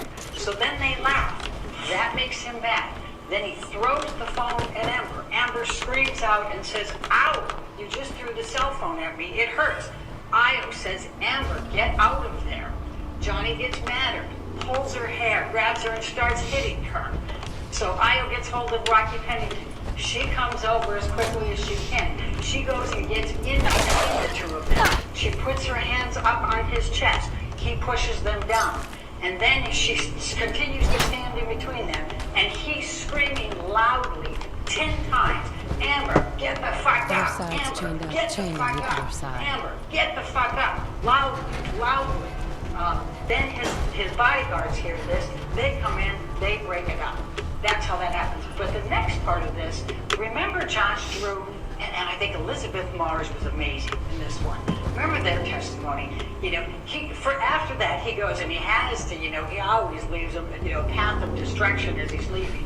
So he, bashes up things, and you saw Ben's pictures here on the picture frames, knocks things over as he's going, goes down the hallway, he's splashing the wine, he gets his bodyguards to let him into penthouse 5. That's where Josh and Elizabeth are trying to help with Rocky's feed thing for the next day, and he comes in storming in, and he says, get that bitch out of here, and he's got the big magnum, and he's mad, and Elizabeth is just terrified. She barely knows Johnny. She's met him 4 times, and she goes ripping out of there as fast as she can, and Josh gets out of there too.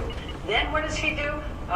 He rearranges the furniture, or he might have knocked something off, one of the countertops or something, I think is the testimony of his bodyguards. But you saw the pictures. He went through and trashed that place again as he left. Now, the next part of this is the police coming.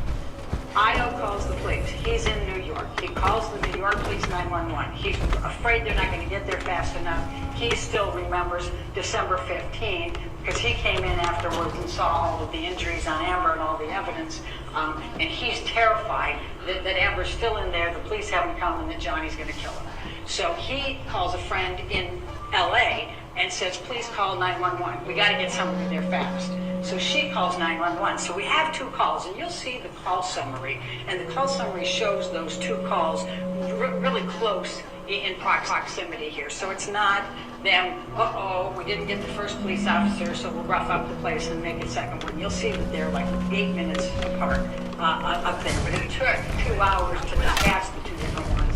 And Amber and everybody had an idea. We talked about it, we've shown you the pictures. The police officers admitted that those pictures could very much have been what was there that night. Remember, Officer Haddon, it was his first week on the job. Officer Science was 3 years on the job at that point. They say, they told Josh that if she will press charges, if she'll give a name, we can file a report and make an arrest. She wouldn't do it. You did hear from Detective Sandanaga. That's the domestic violence.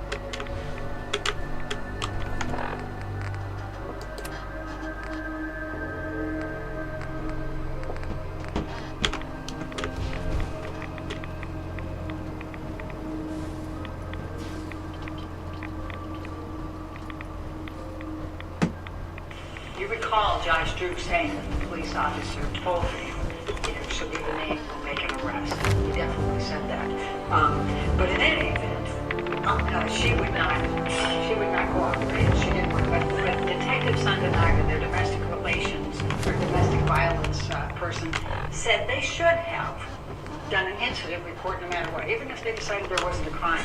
Because domestic violence, it has the cycles. They come back, and it's good to have the record for the next time that it might happen. So she said they should have under the circumstances, even if they didn't. And she also said that when they put verbal dispute only in those calls, it is, that's why we, but in any event, whether the police officers, forgot about it 2 months later when they were first asked about it, whether they just decided she's never going to press charges, and you'll see on the call report they're insisting that to the second set, it doesn't make any difference. The point is, this is still false. This is but try to press charges against Johnny Depp. So they go away. And the testimony is that Josh and Amber and Rocky cleaned up because they have dogs. So they cleaned up a lot of the glass and the wine, and those are quite tight. They had officers were coming by, lie, and they certainly did talk. They never talked to the publicist. She did talk to a lawyer who gave it. She said, "I'm not so through quickly." Takes studying that.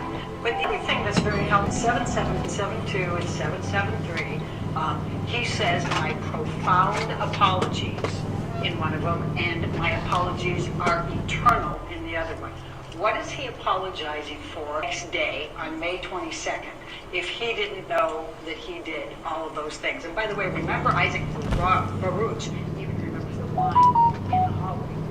None of the police officers remember the line. So clearly officers to press charge. Now let's go to the third.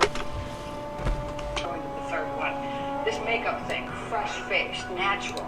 These were Adam Waldman planting these when he talked to the ECB people. You know, remember the testimony here. We kept asking, so did you talk to Mr. Waldman? Did you talk to Mr. Waldman? Mr. Waldman was trying to plant in all of these people the approach. Sorry guys, I'm some quiet. I'm awkward.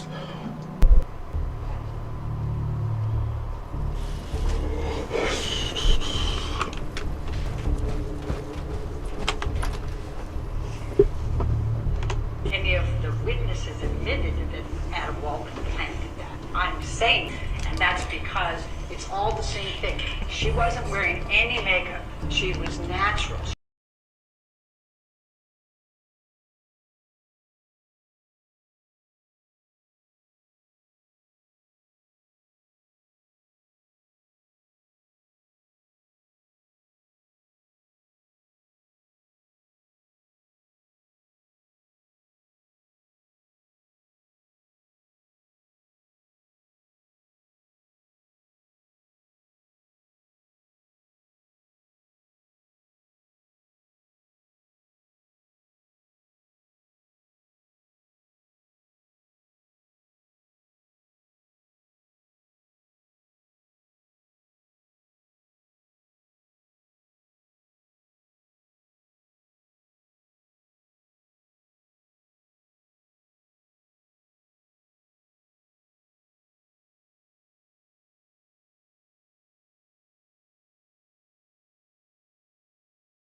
She wasn't wearing a stitch of makeup. Every one of them said it. It's the exact same thing. But why would you say that?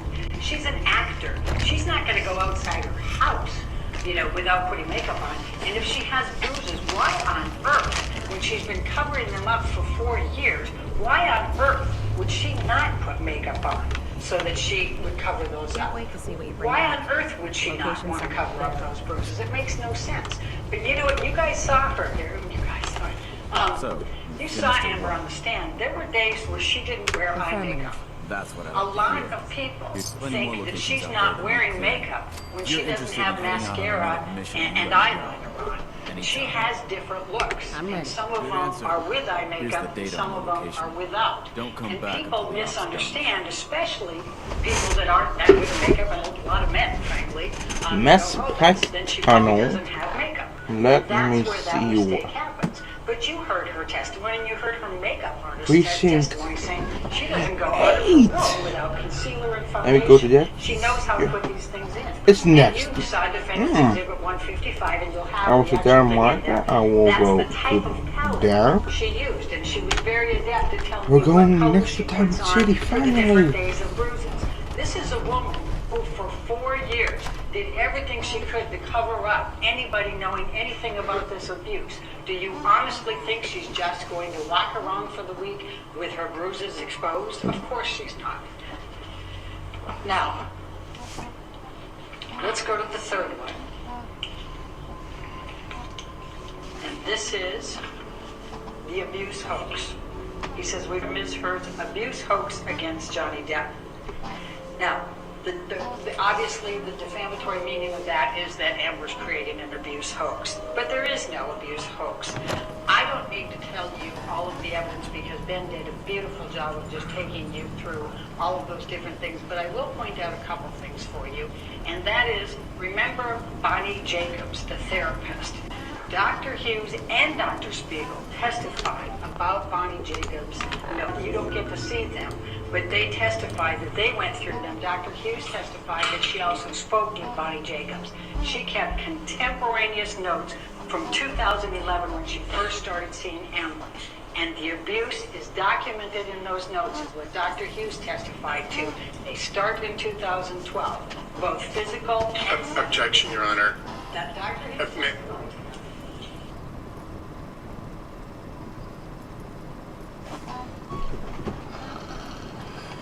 I love this. Sorry, guys.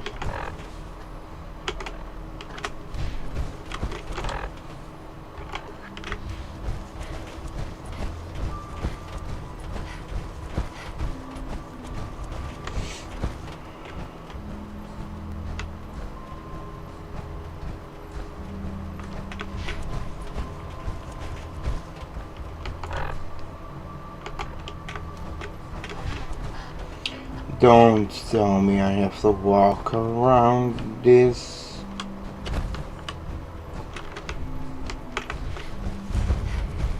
No, finally no.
You have the right idea.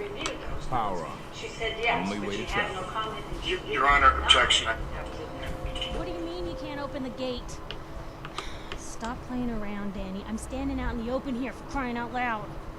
I got orders not to let you in, Miss Piper. I'm sorry. I'm just doing my job. Ooh, just doing your job. Protecting Diamond City means keeping me out, is that it? Oh, look, it's the scary reporter. I'm sorry, but Mayor McDonough's really steamed, Piper. Saying that article you wrote was all lies. The whole city's in a tizzy. You open this gate right now, Danny. I live here. You can't just lock me out. Amber Heard testified that she went back I and know because of you're Bonnie listening, Jacobs' Danny. notes, she realized for the first time that the abuse started much earlier than she even realized before. She always had thought that it had started in 2013. When she went back and saw Bonnie Jacobs' notes, she realized that it had started much earlier, and she was very embarrassed by that. No, now, not significantly, you remember that she testified about how she was first called upon to actually detail all of her events of abuse in February of this year. You have enough supplies to keep the general store stocked for a whole month? Took photos, she took everything she had, calendars, everything, put it all together, and you heard about at least 64 pages the one talking to of crazy detail, Myrna about losing out on all the accountability supply. of that. And Mr. Depp's team has been able to not refute any of that. Remember, they tried to impeach her and say, well, you didn't say that. She said, yes, I did, on page 64. Remember that? It was a very, very difficult process for her because there was an awful lot of it, and she put it in great detail. Now, Sounds good. Let's go. talk for a moment about the motive. Great day in Diamond City. They have said that she has created this whole hoax, and I think Ben's done a nice job of showing Who how let you that back can't inside? possibly have I been. told Sullivan to keep that But gate what was shut. Amber Heard's You motive devious, for creating a rabble-rousing hoax, for slander. creating any The level of this, or making dishonesty any in of that this up? paper of yours. That's a big I'll have question. that critter They call her a scrapped for gold digger, parts. right? But she obviously couldn't have done it for the money. Because first of all, remember the testimony of Laura Wasser, the divorce attorney. She said that California is a no-fault state in community property. So Amber doesn't have to have an abuse.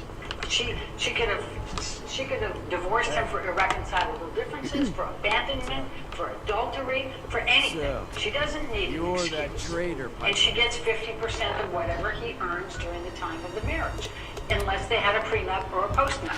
The testimony from Michelle Mulrooney was that Amber completely cooperated with the prenup and the postnup, but it was Johnny Depp, who, as you've already heard from Ben, called her up and fired her. He didn't want a postnup or a prenup. So she's entitled to 50% of everything he earns during that time. Now, we have Plaintiff's Exhibit 936 in evidence. And look at page 69. It says how much he made in 2015. It was $43 million. Remember back Mr. Spindler, that's the expert, who said that he made $22 million in 2016. So you got $65 million.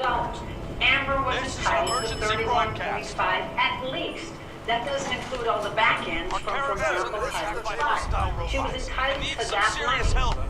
So she didn't need to say anything. She could have just said, I don't like you anymore. I don't like the color of your hair. I'm going to divorce you. Your Honor, we're Unless you're going looking to for a object housing again. permit, I can't help you. Let's hear about the permit. We have one home available. It's in the center of town, right near the market.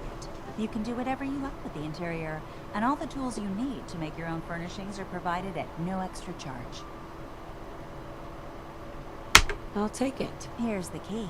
Let me be the first to welcome you as a resident of the Great Green Jewel. No funny business around the mayor. Got it?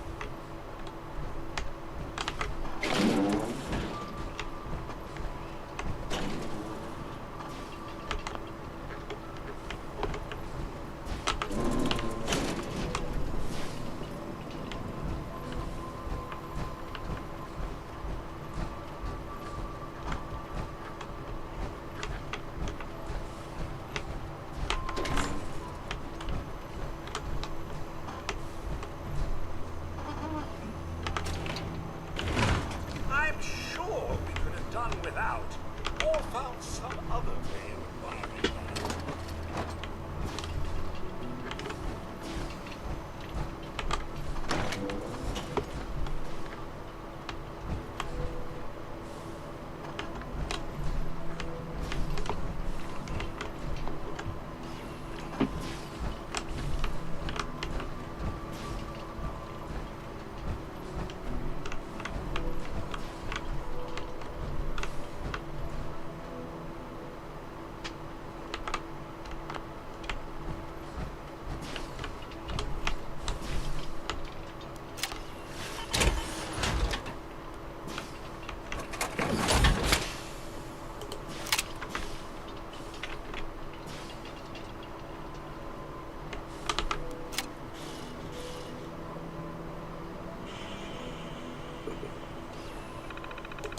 So, you do the math. Amber Nice. has at least 31.5. What does she take? $7 million. What does she do with the $7 million? She gives it to charity, or she intends to give it to charity. Now, they make much ado about the pledge versus donation, but both the corporate designees for ACLU and for Children's Hospital said donation and pledge are interchangeable. You know, these are pledges. The ACLU corporate designee said you typically do pledges because of the tax benefits, and that's what she said. She pledged it over a period of time because of the tax implications to it, and because she was getting paid over the time. Now she started to make these donations, and you'll see that the first one was on behalf of Mr. Depp's business manager, Mr. White, actually sent the letters with the $100,000 for each of those. That was the initial ones. He was trying to take credit for those, and in fact, both the ACLU and Children's Hospital got confused and gave the credit to Mr. Depp, not to Amber, for those.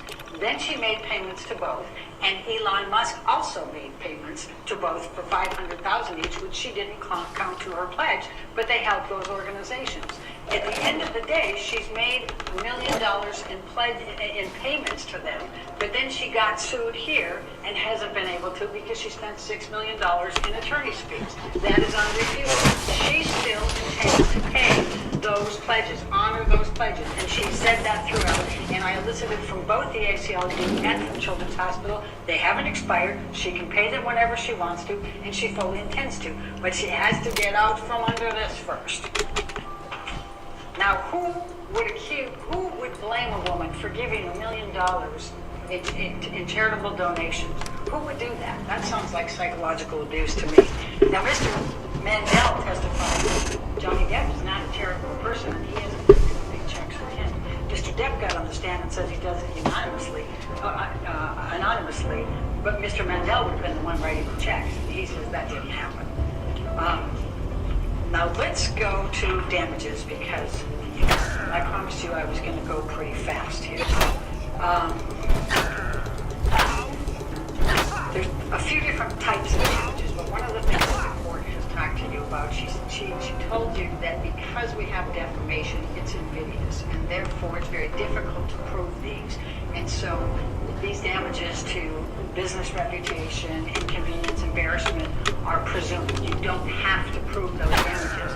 And one great example of that is the testimony from Mr. Hamada at Warner Brothers. He didn't want to have to get in the middle of all of this with Aquaman 2. They haven't even released it. So he didn't read anything in preparation for his deposition. He didn't talk to anybody before his deposition. He said that he tried to do technicals and say, no, we never terminated her contract. But, oh yeah, we did tell her we were probably not going to renew her option. And then we didn't change the script, but Amber got the script, and yes, they did change it. Then he said, no, we never negotiate salaries, but oh yeah, we did renegotiate Jason Momoa's and Gal Gadot's.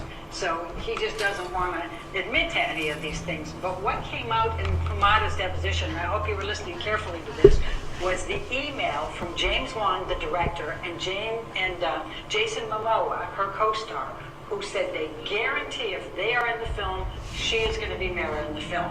Why would they do that unless they thought Warner Brothers was being unfair to her? And why didn't she get almost knocked out of it? Because of the defamatory statements. When they came out, they took on a life of their own. Ron Schnell, the young Sheldon, I call him the Doogie House, our expert IP, took you through and tracked how they tracked the defamatory statements, the language from the defamatory statements, how that went through the social media and the negative social media. And it kept going and kept going. And it tracked all the way until a few months ago. Over 2.36 million negative tweets, negative Instagram, negative social media comments about Amber that relate specifically to the information that was in those 3 defamatory statements. It took on a life of its own. They started to get Amber fired from Aquaman 2. They have continued to this day. They have followed her everywhere. Everybody has stopped wanting L'Oreal to use her. Don't let it get on from that time. She lost 3 different opportunities that were being discussed with her. The most significant part of that, though, is that Aquaman was the biggest blockbuster ever for DC Films. It was the biggest. It was over $1 billion. This was her opportunity for her star. Even the experts from Mr. Depp admitted this was her blockbuster. This was her mega. But what happened instead, as she's going through, as it's coming out, and in that 16 months they were going, well, nothing happened. Yeah, lots happened. She had 3 different films she was discussing. She got the L'Oreal contract. She got the stand. All of those things were happening because of Aquaman. And then everything shut down. She wasn't allowed to do publicity for the stand. She wasn't allowed to, she hasn't been allowed to do anything for L'Oreal. She got shut down from her charitable organization. She ended up not getting the Amazon movie. And then they gave her a hard time about Aquaman 2. And instead of the career trajectory of the other comparators, who all went way up, and by the way, all the experts admit that that career trajectory went well for all the rest of them, and she's the only one that didn't have it. And the reason is because of the defamatory statements. So you have some very good information to help you on ascertaining those damages. Now, Jessica Kovacevic, and I don't know if you remember her, but she was her agent. She said everybody just stopped talking. The producers don't want her, the directors don't want her, nobody wants her. We just can't get the traction, and we should have been able to get the traction, and they say it's because of those statements. So Catherine Arnold gave you some good estimates on this, and she gave you a very good basis for it. And she didn't use Jason Momoa's or Gal Gadot's or the others. She used Amber's, but used those comparators to show that they got big movies, that they got commercial opportunities, that they got these TV opportunities. But she used the base that Amber had. So she used the $4 million from the Aquaman. Guys, today is not gonna be a long one. That is what I have to tell you guys. Today is not gonna be a long one. Because yesterday we were going for around 5 hours. So and that's what's happened to her. The emotional distress damages are even more extreme.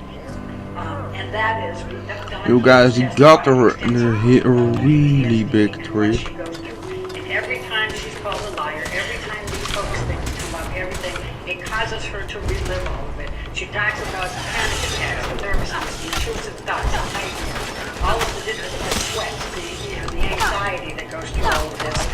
It's significant, but probably the most compelling testimony that you could ever hear was Amber yesterday, and what she took to stand before. It has destroyed her life. It has consumed her. She's getting death threats. Her daughter, they're threatening to put her daughter in a microwave, for God's sakes. She can't get away from this.